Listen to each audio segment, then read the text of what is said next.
الحمدللہ والصلاة والسلام علی رسول اللہ اما بعد۔ اللہ تعالیٰ کی توفیق کے ساتھ آج سورۃ النحل کا آغاز ہو رہا ہے۔ الحمدللہ سورۃ النحل مکہ کے اندر نازل ہوئی۔ ترتیب قرآنی کے اعتبار سے اس کا نمبر 16 ہے اور نازل ہونے کے اعتبار سے اس کا نمبر 70 ہے۔ اس کی آیات کی تعداد 128 ہے اور 16 رکوع پر یہ سورہ مبارکہ مشتمل ہے۔ النحل یہ شہد کی مکھی کو کہا جاتا ہے۔ مؤنث کے لیے الگ سے نحلتن کا لفظ بھی آیا ہے، تو نحل میں گویا نر اور مادہ جو ان میں ہیں دونوں ہی آ جائیں گی۔ اس صورت کے اندر چونکہ اس کا ذکر ہے، آگے ہم انشاءاللہ پڑھیں گے آیت نمبر 68 میں، اسی مناسبت سے اس سورت کا نام سورۃ النحل رکھا گیا۔ اس کا پس منظر یہ ہے، شان نزول کہہ لیں یا پس منظر کہہ لیں، کہ مشرکین مکہ اکثر و بیشتر اللہ کے رسول صلی اللہ علیہ وسلم کو چڑھانے کے لیے، تنگ کرنے کے لیے کہا کرتے تھے کہ اگر تم سچے ہو، جیسے تم کہتے ہو کہ میں سچا ہوں، تو پھر ہم پر عذاب کیوں نہیں لے آتے؟ اور وہ یہ بھی دیکھ رہے تھے کہ آپ صلی اللہ علیہ وسلم نے ان سے وعدہ بھی کر رکھا تھا، لیکن پھر بھی تقریباً 10-12 سال گزر چکے تھے، عذاب آیا نہیں۔ گویا اب ان کا یہ تکیہ کلام بن چکا تھا کہ وہ آپ صلی اللہ علیہ وسلم کو طعنہ تشنیع کرتے کہ نعوذ باللہ تم سچے پیغمبر نہیں ہو، اگر ہوتے تو واقعی عذاب لے آتے جس کا تم اظہار کرتے رہتے ہو۔ مشرکین کے مختلف جو اعتراضات یا ان کے استدلال تھے، اس کا جواب دینے کے لیے اس سورت کا نزول ہوا۔ ہم آغاز کرتے ہیں بسم اللہ الرحمن الرحیم۔ اتی امر اللہ فلا تستعجلوه سبحانہ وتعالی عما یشرکون۔ اتا آ گیا، امر اللہ اللہ کا حکم، فلا تو نہ، تستعجلوه تم اس کے جلد آنے کا مطالبہ کرو، سبحانہ وہ پاک ہے، وتعالی اور وہ بہت بلند ہے، عما ہر اس چیز سے جو یشرکون وہ شرک بنا رہے ہیں۔ اللہ کا حکم آ گیا، چنانچہ اس کے جلدی آنے کا مطالبہ نہ کرو، وہ پاک ہے اور بہت بلند ہے اس سے جو وہ شریک بناتے ہیں۔ عطا یأتی، عطا یہ ماضی کا صیغہ ہے، تو ماضی آپ جانتے ہیں گزرے ہوئے زمانے کو کہتے ہیں، تو یہاں آیا عطا آ گیا، تو یہ یہاں سے سوال پیدا ہو سکتا ہے کہ ماضی تو گزرے ہوئے زمانے کو کہتے ہیں، آیا تو نہیں تھا۔ اس کا جواب یہ ہے کہ جو چیز بالکل طے شدہ ہو اور ہو بھی قریب، تو اسے حتمی الفاظ کے ساتھ بیان کیا جاتا ہے۔ امر اللہ، اس سے مراد اللہ کا حکم ہے۔ فلا تستعجلوہ، تستعجلو استعجال یہ باب استفعال سے ہے، تو باب استفعال کا خاصہ ہوتا ہے ماخذ کو طلب کرنا، تو ماخذ اس کا کیا ہے؟ عجلت، عجلت کو طلب کرنا، جلدی کو طلب کرنا، مانگنا، اس کی خواہش رکھنا۔ تو تستعجلو عجلت سے ہے، عجلت اردو زبان میں استعمال ہوتا ہے، لیکن اس کے شروع میں سین تا جب لے آئے تو اس کا مطلب ہو گیا اس کو مانگنا، تو گویا جلدی مانگنا۔ سبحانہ، اس کا عام ترجمہ تو یہ ہوتا ہے کہ اس کی پاکی ہے، لیکن مفہوماً اس کا ترجمہ کیا کر لیا جاتا ہے کہ وہ پاک ہے۔ تعالی، تعالی کا مطلب ہوتا ہے بہت بلند، عالی شان اردو میں بھی استعمال ہوتا ہے، یا اللہ تعالی بھی کہا جاتا ہے، تو اللہ تعالی کا کیا مطلب؟ بہت بلند۔ یشرکون یہ واضح لفظ ہے، شرک سے ماخوذ ہے۔ اتی امر اللہ، اللہ کا حکم آ گیا۔ امر اللہ سے مراد قیامت ہے یا پھر مشرکین پر نازل ہونے والے مختلف قسم کے عذاب ہیں۔ تو یہ جو مشرکین مکہ تھے، گویا ان کے دو اعتراض تھے۔ ایک یہ تھا کہ ان کو اعتراض کہہ لیں یا ان کی حتمی بات کہہ لیں۔ پہلی ان کی بات یہ تھی کہ ہمارا جو مشرکانہ مذہب ہے وہ بالکل سچا ہے، اور دوسرا ان کا کیا کہنا تھا کہ پیغمبر اسلام کی نبوت یہ نعوذ باللہ جھوٹ پر مبنی ہے۔ تو پہلی بات کا جواب یہ دیا گیا کہ عذاب کا آنا یقینی ہے، اس لیے شور مچانے کی کوئی ضرورت نہیں، جلد ہی تمہارا اس سے سامنا ہو کر رہے گا۔ اب رہا سوال کہ وہ عذاب کون سا تھا اور وہ کب آیا۔ سورہ توبہ آیت نمبر 52 میں اللہ تبارک و تعالی نے اس بات کو واضح کیا ہے کہ کسی بھی قوم پر اس وقت تک عذاب نہیں آتا جب تک پیغمبر اس قوم کے اندر موجود ہو، اس وقت تک عذاب نہیں آ سکتا۔ یا تو اس امت کے پیغمبر کو حکم دیا جائے گا کہ وہ اپنے ساتھیوں کے ساتھ ہجرت کر لے، بعد میں جو باقی ماندہ لوگ ہیں مجرم، ان پر اللہ تعالی کا عذاب آتا ہے۔ یہ اصول ہے۔ اب یہاں دیکھیں مکہ کے اندر آپ صلی اللہ علیہ وسلم موجود ہیں، آپ کی موجودگی میں تو عذاب نہیں آ سکتا۔ تو پھر رہی بات کہ سوال کا جواب کیا ہے، اس کا جواب بعض مفسرین نے یہ ذکر کیا ہے کہ اس عذاب کا نقطہ آغاز ہجرت نبوی ہی تھا، یعنی آپ صلی اللہ علیہ وسلم کو جو حکم ملا کہ آپ ہجرت کریں مدینہ کی طرف، اس سورت کے نزول کے کچھ عرصے بعد ہی یہ حکم دے دیا گیا تھا۔ یہی ہجرت جو ہے مشرکین مکہ کے ظلم و ستم کے خاتمہ کا بھی سبب بنی، مسلمانوں کو آزادی سے سانس لینا نصیب ہوا، اور پھر یہی ہجرت ہی غزوہ بدر کا پیش خیمہ بھی ثابت ہوئی، اس میں پھر کفر کی خوب پٹائی ہوئی، اور ہجرت کے تقریباً 8 یا 10 سال بعد آہستہ آہستہ کر کے کافروں اور مشرکوں کا قلع کما ہوا، اور اس کے ساتھ ساتھ کفر اور شرک کا استحصال یوں ہوا کہ سارے کا سارا عرب اس میں مشرکین کا نام و نشان ہی مٹ گیا، مکہ بھی فتح ہو گیا۔ تو گویا ان پر یہ ایک عذاب کی صورت ہی تھی۔ ایک تو یہ معنی مفسرین نے جو بیان کیا۔ بعض اہل علم نے لکھا ہے کہ بسا اوقات مسلمان بھی پریشان ہو جاتے تھے کہ اللہ تعالیٰ جو عذاب کا وعدہ کرتا ہے کہ مشرک آپ کو تنگ کرتے ہیں تو ہم ان کو عذاب کی لپیٹ میں لیں گے، تو وہ عذاب کون سا ہے، کب آئے گا؟ تو اس آیت کریمہ میں اس بات کی طرف بھی اشارہ ہے، جیسا کہ بعض اہل علم نے لکھا کہ مسلمانوں کو تسلی دینا بھی مقصود تھی۔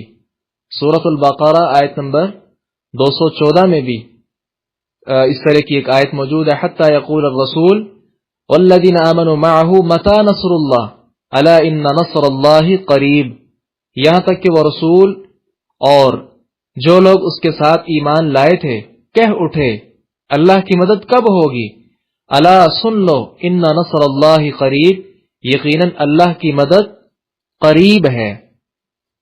تو یہ دونوں معانی مفسرین نے بیان کیے ہیں۔ سبحانہ وتعالی عما یشرکون، یہاں مشرکین کا جو دوسرا استدلال تھا اس کا جواب دیا گیا۔ ان کا کہنا کیا تھا کہ پیغمبر اسلام کی نبوت یہ ساری کی ساتھی نعوذ باللہ ساری کی ساری جھوٹ پر مبنی ہے، ہمارے معبودان ہی حق پر ہیں۔ تو یہاں اللہ تعالیٰ نے فرمایا سبحانہ وتعالی عما یشرکون، اپنا اثبات فرمایا اور باقیوں کی نفی کی۔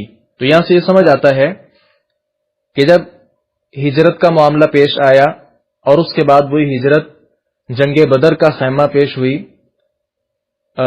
خیمہ تھی، اور اس کے بعد پھر فتح مکہ جو ہوا، تو یہ سارے کا سارا جو ان پر ایک عذاب کی صورت میں آیا، اس وقت ان کے شرکاء یا ان کے جو معبودان تھے وہ کہاں گئے؟ تو یہ اس بات کا جواب ہے۔ اس آیت کریمہ کے حوالے سے ایک بڑی اہم بات یہ بھی ہے کہ آپ دیکھ رہے ہیں آیت کے شروع میں الفاظ ہیں فَلَا تَسْتَعْجِلُوهُ۔ تَسْتَعْجِلُوهُ یہ مخاطب کا صیغہ ہے کہ تم جلدی نہ طلب کرو، اور آگے سبحانہ وتعالی عما یشرکون، اب یہ جو لفظ یشرکون ہے یہ غائب کے لیے ہے۔ ایسا کیوں ہے؟ اسے کہا جاتا ہے التفات۔ مقصد اس کا کیا ہوتا ہے؟ اس کا مقصد یہ ہے کہ لوگ اس قابل ہی نہیں ہیں کہ انہیں مخاطب کیا جائے۔ اگلی آیت میں اللہ تبارک و تعالی نے اپنا مزید تعارف فرمایا، ينزل، وہ نازل کرتا ہے، الملائکۃ، فرشتوں کو، بالروح، روح کے ساتھ، من امرہ، اپنے حکم سے، علی من یشاء، جس پر وہ چاہتا ہے، من عبادہ، اپنے بندوں میں سے، ان کے، انذروا، تم ڈراؤ، انہو، کہ حقیقت یہ ہے، لا الہ، کہ کوئی معبود نہیں، الا انا، میرے سوا، فاتقون، تو تم مجھ ہی سے ڈرو۔ ينزل کا مطلب ہوتا ہے نازل کرنا، اتارنا، اور انذروا اس کا مطلب ہوتا ہے ڈرانا، انذار، تبشیر کا مطلب ہوتا ہے خوشخبری دینا، اور انذار کا مطلب ہوتا ہے ڈرانا۔ فاتقون یہ اصل میں فاتقونی تھا، تو یا پھر گر گئی، ترجمہ باقی رہے گا، ان یا کا ترجمہ برقرار رہے گا۔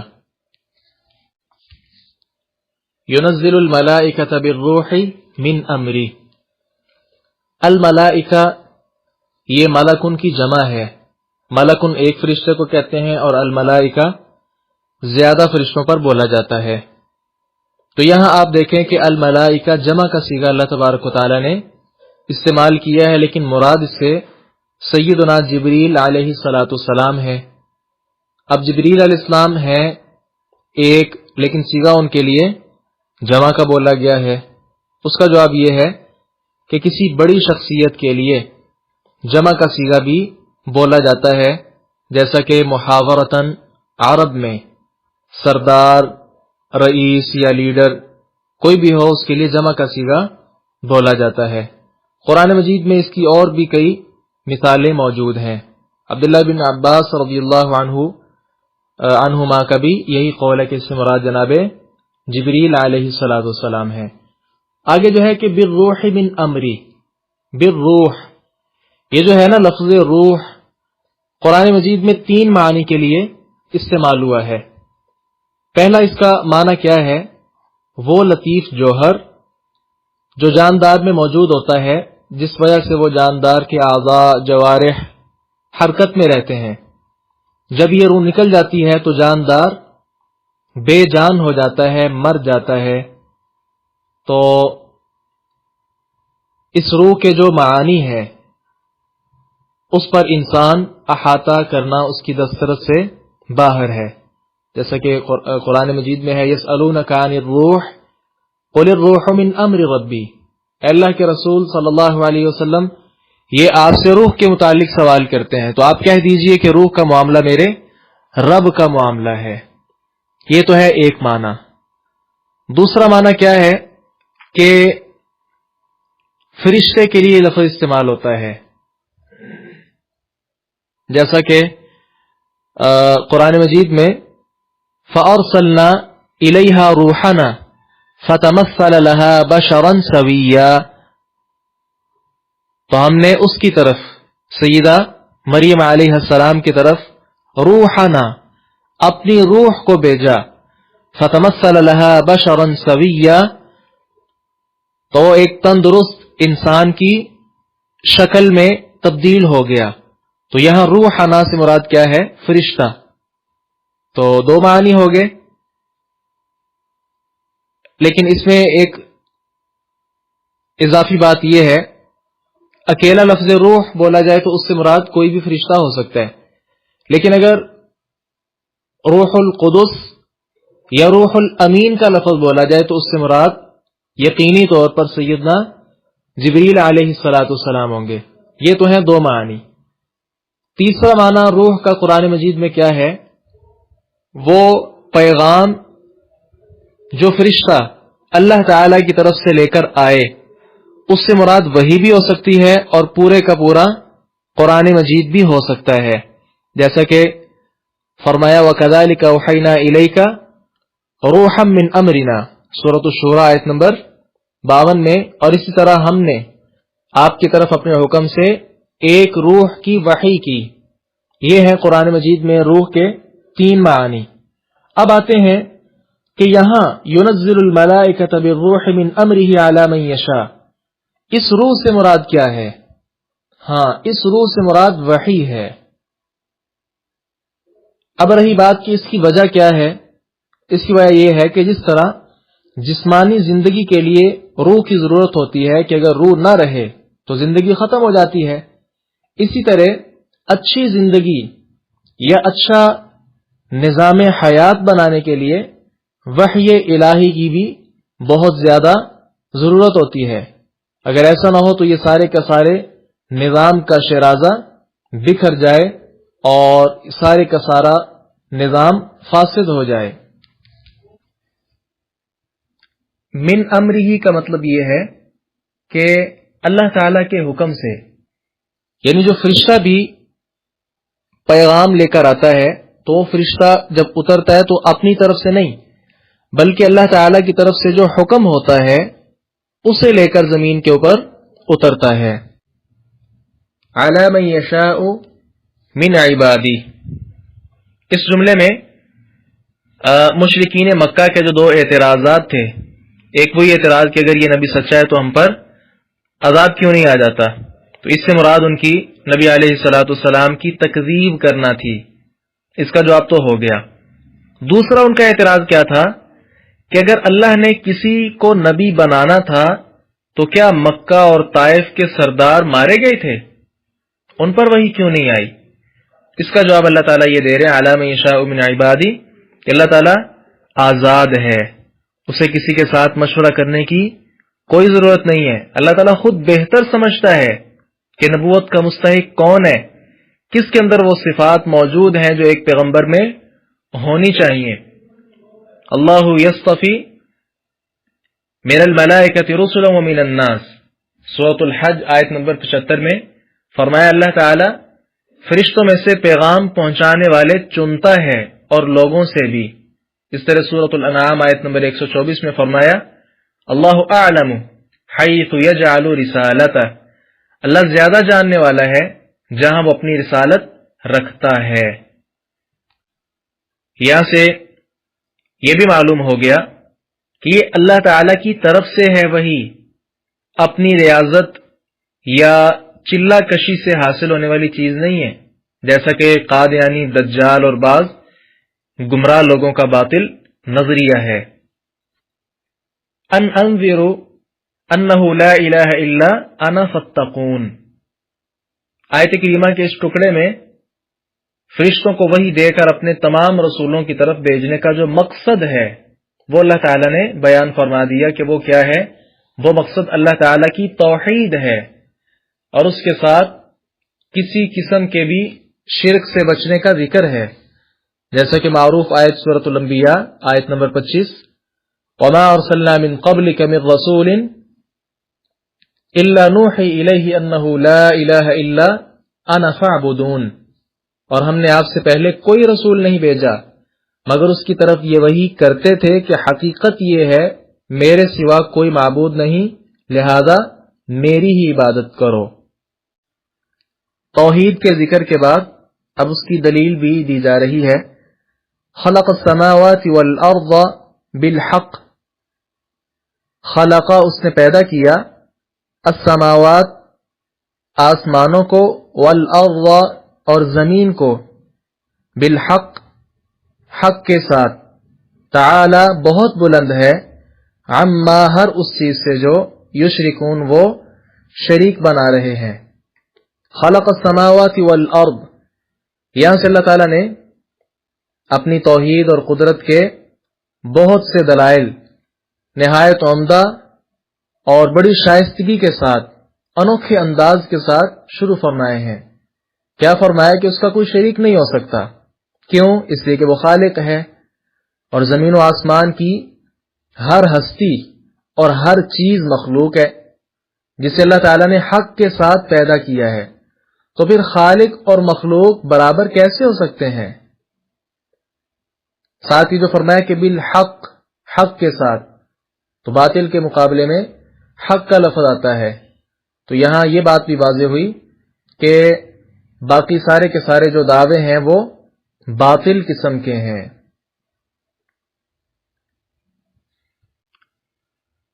خلق الانسان من نطفہ، خلق اس نے پیدا کیا، الانسان انسان کو، من نطفۃ ایک قطرے سے، فاذا تو اچانک، ہوا وہ، خصیم جگڑنے والا، مبین کھلم کھلا. اس نے انسان کو ایک قطرے سے پیدا کیا، پھر اچانک وہ کھلم کھلا بہت جگڑنے والا ہے. تو یہاں اللہ تعالیٰ نے اپنی توحید کے اس بات میں جو تخلیق کا ذکر کیا ہے، تو تخلیق میں اہم چیز انسان کا ذکر کیا، بلکہ عفواً انسان کا نہیں. پچھلی آیت میں آپ دیکھیں خلق السماوات والارض بالحق، آسمانوں اور زمین کی تخلیق کا ذکر کیا ہے. اس کی وجہ کیا ہے؟ سورۃ المؤمن آیت نمبر 57 دیکھیں، لخلق السماوات والارض اکبر من خلق الناس، یقیناً آسمانوں اور زمین کا پیدا کرنا لوگوں کے پیدا کرنے سے بڑا ہے. گویا بڑی چیز سے آغاز کیا. اب انسان کا ذکر ہو رہا ہے. من نطفہ، نطفہ ینطفو یا ینطفو، اس کا مطلب ہوتا ہے ٹپکنا. تو نطفہ قطرے کو کہا جاتا ہے. نطفہ تین آخر میں جو گول تا ہے اسے کہتے ہیں تائے تحقیر، تاحا قوف یا را، تحقیر. گویا یہ تائے تحقیر ہے، یعنی حقیر اور معمولی قطرے سے پیدا کیا ہے. خصیم یہ مبالغے کا صیغہ ہے. فَإِذَا ہوا خصیم مبین، اذا اسے کہتے ہیں اذا فجائیہ، فا جیم الف حمزہ یا اور ہا، فجائیہ. فجائیہ کا مطلب ہوتا ہے اچانک. جیسے آپ گرامر میں مثال پڑھتے ہیں وہ معروف نحو میں، خرجت فاذا السبع واقف، میں نکلا تو کیا دیکھا کہ اچانک ایک درندہ کھڑا ہے. اچانک والے اس کا معنی ہوتا ہے. تو یہاں مطلب کیا ہے کہ انسان کو خلق الانسان من نطفہ، نطفے کے ساتھ حقیر ترین قطرے کے ساتھ اس کو پیدا کیا ہے، بجائے اس کے کہ اپنی تخلیق کی طرف غور و فکر کرتا کہ کس کس ادوار سے گزر کر میں جوان ہوا ہوں. جیسے ہی جوان ہوا، عقل و شعور آئی، فوراً اچانک جھگڑا کرنا شروع کر دیا. تو گویا یہ انسان سے توقع نہیں تھی جو وہ کر رہا ہے. باری تعالیٰ نے توحید کے اس بات کے لیے آسمان اور زمین کی تخلیق کا، پھر انسان کی تخلیق کا ذکر کیا. اب اس کے ساتھ ساتھ مزید چوپائے اور اس طرح کی چیزوں کا اللہ تعالیٰ ذکر کر رہے ہیں. والانعام، اور چوپائے، خلقہا اس نے انہیں پیدا کیا، لکم تمہارے لیے، فیہا ان میں، دفء گرمی حاصل کرنے کا سامان ہے، ومنافع اور فوائد ہیں، ومنہا اور ان میں سے کچھ، تأکلون تم کھاتے ہو، وَلَكُمْ اور تمہارے لیے، فیہا ان میں، جمال ایک رونق ہوتی ہے، حین جب، تریحون تم شام کو چرا کر لاتے ہو، وحین اور جب، تسرحون تم صبح چرانے کو لے کر جاتے ہو، وتحمل اور اٹھا کر لے جاتے ہیں، اثقالکم تمہارے بوجھ، الی بلد اس شہر تک، لم تکونوا کہ تم نہیں تھے، بالغیہ اس تک پہنچنے والے، الا مگر، بشق مشقت کے ساتھ، بشق الانفس جانوں کی مشقت کے ساتھ، ان ربکم بے شک تمہارا رب، لرؤوف یقیناً بہت نرمی کرنے والا، رحیم رحم کرنے والا ہے۔ الانعام یہ نعم کی جمع ہے، اونٹ، گائے، بھیڑ، بکریاں، ان پر اس کا اطلاق ہوتا ہے۔ آگے جو دفء آپ نے پڑھا ہے، گرمی، یہ سردی سے ٹھٹھرنے کے مقابلے کے لیے استعمال ہوتا ہے، یعنی گرمی حاصل کرنے کا سامان، سردی لگ رہی ہے تو گرمی حاصل کرنے کا سامان۔ فیہا جمال، جمال خوبصورتی کو کہا جاتا ہے، جمال یہ باب کاروما سے مصدر ہے، رجل جمیل خوبصورت آدمی۔ تریحون یہ اراحت باب افعال سے مضارع ہے، شام کو لانا اس کا ترجمہ ہے۔ تسرحون یہ باب فتح یفتح صرح یسرح سے ہے، اس کا مطلب ہوتا ہے صبح چرانے کے لیے لے کر جانا۔ ان کا مفہوم یہ ہے ان آیات کا، اہل عرب جو ہیں ان میں سے اکثر کا پیشہ ریوڑ پالنا ہوتا تھا، اور یہ ریوڑ عموماً بھیڑ، بکریاں اور اونٹ وغیرہ پر مشتمل ہوتا تھا۔ باقی جو خچر، گدھے، گھوڑے وغیرہ ہے یہ نسبتاً عرب میں کم ہوتے تھے۔ قریش مکہ تو تاجر اور تجارت ان کا پیشہ تھا، مال و دولت، نقدی، درہم، دینار وغیرہ کی صورت میں ان کا یہی ہوتا تھا، جبکہ عام جو قبائل ہیں ان کے لیے زیادہ تر جاندار ہی ہوا کرتے تھے جن سے وہ اپنا معاش وغیرہ کماتے۔ تو یہ ہوتا کیا تھا کہ شام کے وقت جب ریوڑ خوب چگ چر کر گھر کی طرف آتے تو اس وقت ان کے چونکہ پیٹ بھرے ہوتے اور وہ بہت خوبصورت لگ رہے ہوتے تھے، تو مالک جو ہے اپنے گھر سے یا بستی سے باہر نکل کر ان کا استقبال کرتے، کیونکہ یہ مال تھا تو مال کی حفاظت کرنا، اس کا خیال کرنا، یہ ہر کوئی اس بات کو سمجھتا ہے۔ بہت زیادہ خوش ہوتے اور اس طرح صبح کے وقت بھی جب انہیں چرانے کے لیے بھیجتے، گویا کافی اس کے ساتھ وہ خوش ہوتے تھے۔ تو ان آیات میں اللہ تعالیٰ نے یہ حقیقت بیان فرما دی کہ اللہ تعالیٰ نے جانوروں کو بھی انسان ہی کی خدمت کے لیے پیدا کیا ہے، مختلف قسم کے فوائد اسے وہ حاصل کرتا ہے۔ کچھ ایسے جانور ہیں جن سے آدمی ان کے گوشت کو بطور غذا استعمال کرتا ہے، اسی طرح کسی سے دودھ، مکھن، گھی یا اس طرح کی چیزیں حاصل ہوتی ہیں، اور بعض جانوروں کی جو اون ہے، کھال، اسے گرم پوشاک وغیرہ کے طور پر استعمال کیا جاتا ہے۔ کچھ جاندار ایسے ہیں جانور جو سواری کے لیے استعمال ہوتے ہیں۔ تو یہ مختلف قسمیں اللہ تبارک و تعالیٰ نے ان کی ذکر فرمائی ہیں۔ سواری والے جو جانوروں کا ذکر کیا ہے اس میں خصوصی طور پہ اونٹ مراد ہے، کیونکہ یہ وَتَحْمِلُ أَثْقَالَكُمْ إِلَى بَلَدٍ لَمْ تَكُونُوا بَالِغِيهِ اس کے زیادہ موافق ہے۔ آج بھی آپ دیکھیں زیادہ طاقتور جو جانور ہے وہ اونٹ ہی ہے۔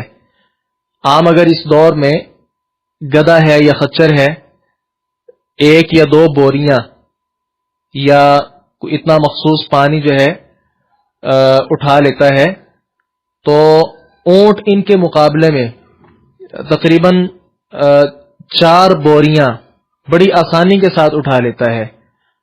تو یہ ایک عام فرق جو بعض مفسرین نے ذکر کیا ہے۔ اگلی آیت کریمہ کو بھی ساتھ ملاتے ہیں۔ والخیل اور گھوڑوں، والبغال اور خچروں، والحمیر اور گدوں کو اس نے پیدا کیا ہے. کیوں؟ لترکبوہا تاکہ تم ان پر سواری کرو، وزینتن اور زینت ہے، ویخلق اور وہ پیدا کرتا ہے یا کرے گا، ما وہ چیزیں لا تعلمون جو تم نہیں جانتے. یہ زینتن مفعول لہو بن جائے گا، اس لیے زینتن منصوب ہے. ویخلق ما لا تعلمون یعنی ان جانوروں کے علاوہ جن کا ابھی ذکر ہوا ہے، اللہ تعالیٰ مزید تمہارے لیے وہ چیزیں پیدا کرتا رہے گا جو تم ابھی نہیں جانتے.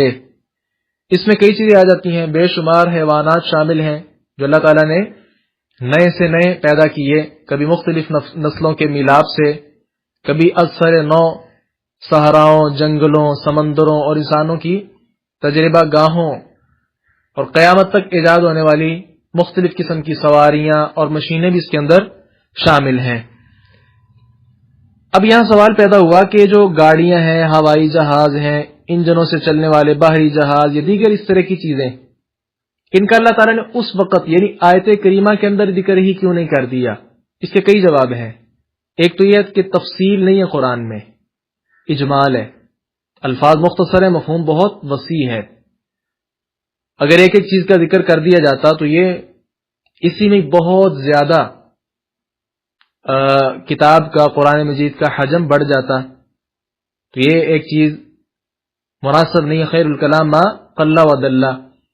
اسی طرح اگر اس وقت صحابہ کرام کے دور میں اس کا ذکر کر دیا جاتا جی اس طرح ایک ہوائی جہاز بنے گا، یا اس طرح ایک ریل گاڑی بنے گی، یا اس طرح ایک جو ہے بحری جہاز بنے گا، یا کوئی اور مشین، تو ممکن ہے، بلکہ عین ممکن ہے کہ وہ انکار کر دیتے.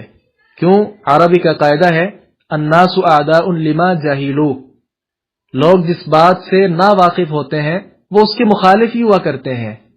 اس لیے اللہ تبارک و تعالی نے ان چیزوں کا ذکر نہیں کیا، لیکن اجمالاً ذکر بھی کر دیا، جس کی وجہ صاحب ظلال القرآن انہوں نے لکھا ہے اس بات کی طرف اشارہ ہے کہ نئی ایجادات جو ہونے والی ہیں یا ہو رہی ہیں ان کی کوئی مخالفت نہ کرے، کہ ہمارے بزرگ تو ان پر سواری نہیں کرتے تھے لہذا ہم کیوں سواری کریں، یہ کوئی اور ایسی بات. یہاں ایک فقہی مسئلہ کی طرف بھی ہم توجہ کریں. خچر اور گدا یہ دونوں حرام ہیں، ان کی حرمت اتفاقی ہے.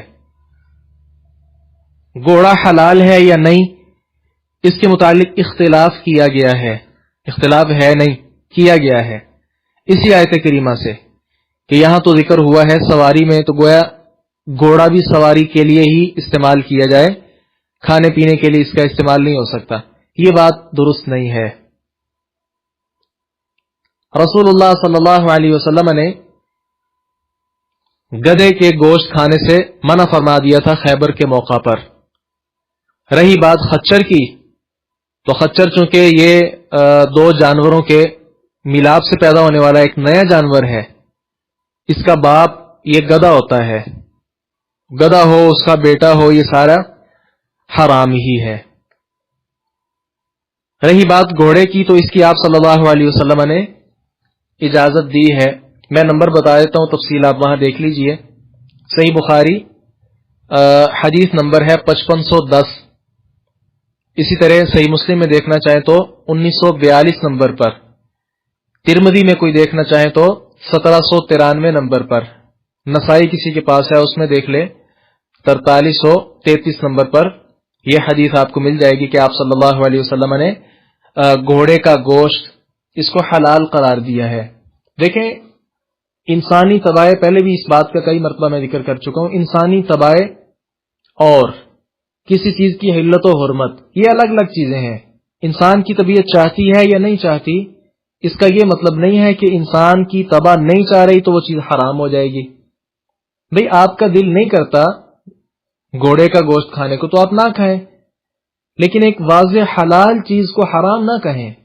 اس وقت بھی بعض ایسے ممالک موجود ہیں، ہمارے یہ جو بر صغیر ہے، پاک و ہند یا قریب کے جو علاقے ہیں، ہمارے ہاں بھینس یا گائے ان کا زیادہ وجود ہے اور دودھ ان کا ہی استعمال کیا جاتا ہے، جبکہ عرب میں آپ دیکھ لیں وہاں بھینس تو ہے ہی نہیں، گائے ہے لیکن اس کا دودھ استعمال نہیں ہوتا جتنا وہاں اونٹنی کا دودھ استعمال ہوتا ہے۔ اس طرح بعض ایسے ممالک ہیں جہاں گھوڑی کا دودھ ہی پیا جاتا ہے، ان کا جانور ہی یہ ہے، اس لیے یہ جانور حلال ہے، اس کا دودھ بھی پیا جا سکتا ہے، گوشت بھی کھایا جا سکتا ہے، اور ہاں قربانی نہیں اس کی جا سکتی، اور اس پر سواری وغیرہ بھی کی جا سکتی ہے۔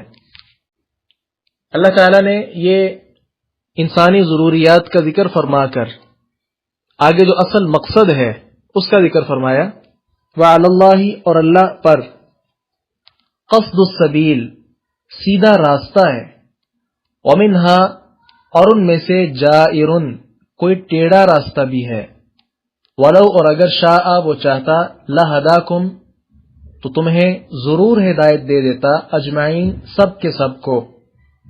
تو یہاں اس سے پہلے آپ نے جو مختلف قسم کے جانوروں کا ذکر پڑا وہ انسانی ضروریات تھیں، ان سب کا ذکر فرما کر اب صحیح راستہ بتانے کا جو خاص اہتمام ہے اس کا اللہ تبارک و تعالیٰ نے ذکر فرمایا کہ اگر یہ نہیں تو کچھ بھی نہیں ہے۔ اس لیے تو ہم ہر نماز میں پڑھتے ہیں اہدنا الصراط المستقیم۔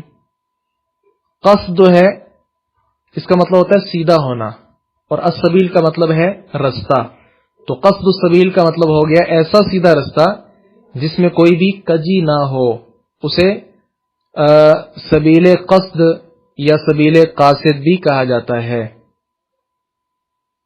اس آیت کریمہ میں یہ بات بھی ثابت ہوئی کہ اللہ تبارک و تعالیٰ نے جو سیدھا رستہ ہے وہ خود بیان کر دیا ہے، لہذا آج کل کے جو مفکر بنے بیٹھے ہیں، فلسفی، قانون ساز، دستور ساز، یا اور اس طرح کے جو کئی لوگ بنے بیٹھے ہیں، انہیں اس کے اندر بات چیت کرنے کی ان کی کوئی ضرورت نہیں ہے۔